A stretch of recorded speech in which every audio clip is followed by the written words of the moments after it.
Welcome back to Nephrology Notebook. Today we are looking at the PISCES Trial, a major study testing fish oil, specifically omega-3 polyunsaturated fatty acid supplementation, as a strategy to reduce serious cardiovascular events in patients receiving maintenance hemodialysis. Before we start, this video is for educational purposes only and is not individualized medical advice.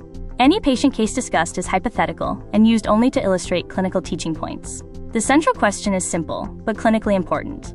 Can a practical daily marine lipid intervention meaningfully reduce cardiovascular risk in one of the highest risk populations in medicine? The key message is that PISCES was designed to test whether daily fish oil supplementation, added to usual care, can lower the rate of serious cardiovascular events in adults receiving maintenance hemodialysis. This is not a blanket endorsement of every omega-3 product, every dose, or every dialysis patient.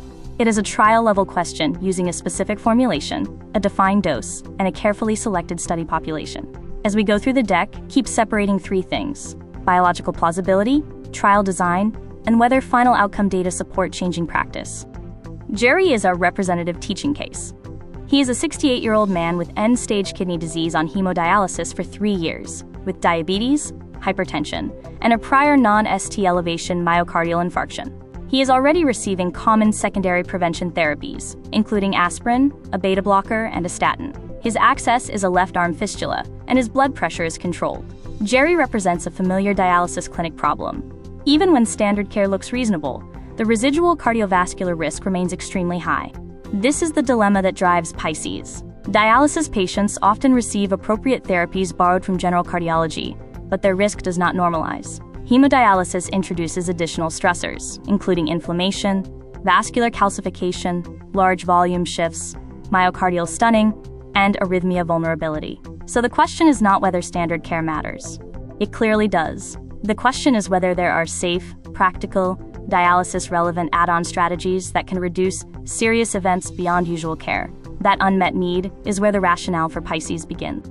A major problem in nephrology is that dialysis-dependent patients have often been excluded from landmark cardiovascular and kidney outcome trials. That means clinicians frequently extrapolate from non-dialysis populations. But extrapolation can be unreliable when the biology is different, the competing risks are higher, and the treatment burdens are greater. PISCES attempts to address this evidence gap directly by studying a hemodialysis population, rather than assuming that results from the general cardiovascular literature automatically apply. The mortality burden in hemodialysis is sobering.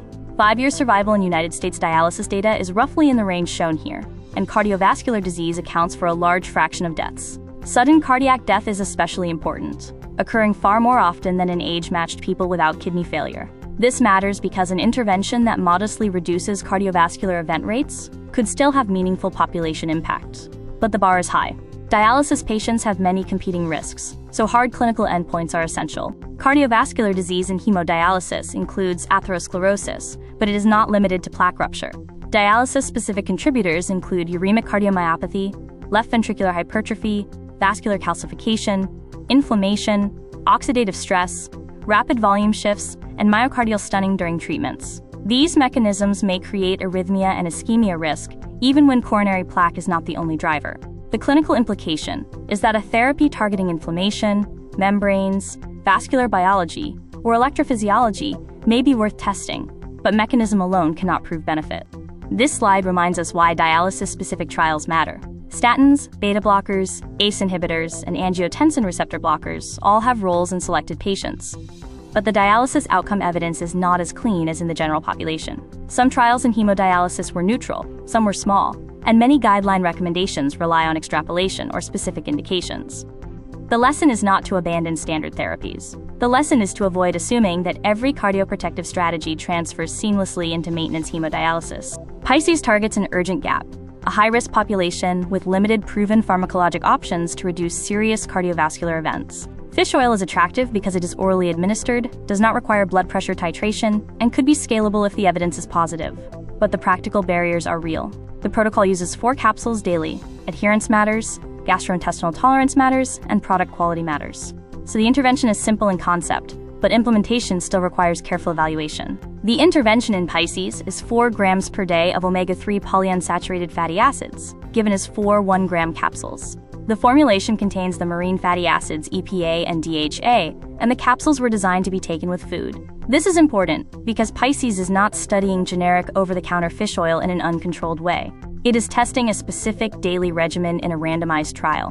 Dose, formulation, blinding, and adherence are all part of the scientific question. The proposed mechanisms are biologically plausible but should be interpreted cautiously. Omega-3 fatty acids can incorporate into cell membranes, influence lipid raft behavior, and affect inflammatory mediator pathways. They may also modulate sodium and calcium channel behavior in cardiomyocytes, which is relevant to arrhythmia risk. These pathways are especially interesting in dialysis, where inflammation and electrical instability are common. But the key teaching point is this: mechanisms generate hypotheses, while clinical outcomes determine whether the intervention truly helps patients. Here, the mechanisms are translated into 3 potential clinical pathways: antiarrhythmic effects, vascular health, and inflammation. Each pathway is plausible. Dialysis patients have high rates of sudden death, endothelial dysfunction, thrombosis, calcification, and inflammatory activation. Omega-3 therapy may influence several of these domains simultaneously. Still, the benefit, if present, would likely be multifactorial rather than explained by a single biomarker. PISCES is important because it tests the clinical endpoint rather than relying only on surrogate mechanisms. Any potential benefit has to be balanced against safety. For omega-3 therapy, the practical concerns include bleeding risk, atrial fibrillation or flutter signals seen with some high-dose products, possible LDL cholesterol changes, gastrointestinal intolerance, pill burden, and allergy to fish, soy, corn, or product components. The product also matters because regulatory indications differ by formulation and jurisdiction. A prescription omega-3 acid ethyl ester product is not automatically equivalent to over-the-counter fish oil, and neither should be treated as interchangeable without evidence. The rationale for PISCES comes from prior smaller studies, including the FISH trial, where cardiovascular signals were promising but not definitive for broad practice change. The problem was that earlier studies were limited by sample size, selected populations, and limited power for hard cardiovascular outcomes. PISCES was designed as a larger, multi-center study across Canada and Australia, using a pragmatic approach to evaluate whether daily omega-3 supplementation can reduce serious cardiovascular events in routine hemodialysis care. The trial architecture is straightforward and clinically relevant. Adults receiving chronic hemodialysis are enrolled, randomized centrally, and assigned in a 1-to-1 ratio to omega-3 PUFA, or matched placebo. The design is randomized, double-blind, placebo-controlled, parallel, and pragmatic.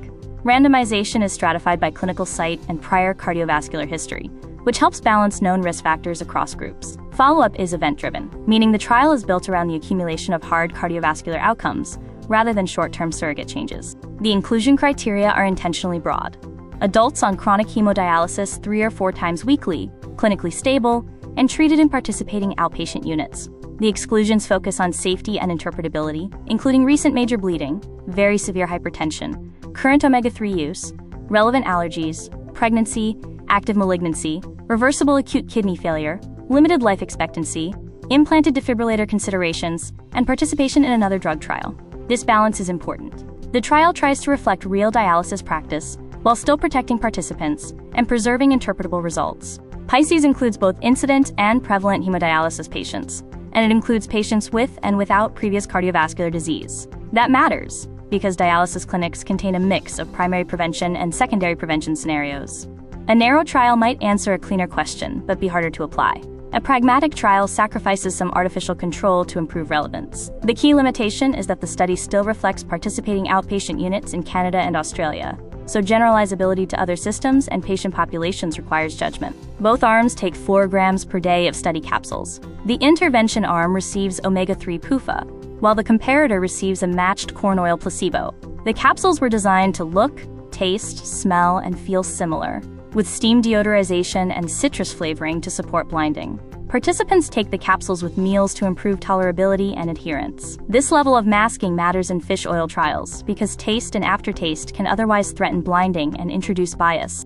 The primary endpoint is the rate of all serious cardiovascular events, not just the first event. That is a major design strength because hemodialysis patients can experience recurrent events over time. The composite includes cardiovascular-related death, fatal and non-fatal myocardial infarction, fatal and non-fatal stroke, and peripheral vascular disease requiring amputation. Heart failure is not included in the primary composite because volume overload and true cardiac failure can be difficult to separate in dialysis. The endpoint focuses on adjudicated hard clinical events. The secondary endpoints broaden the clinical picture. They include individual components of the primary outcome, all-cause mortality, heart failure requiring hospitalization, cardiovascular hospitalizations, quality of life measures, and economic analyses.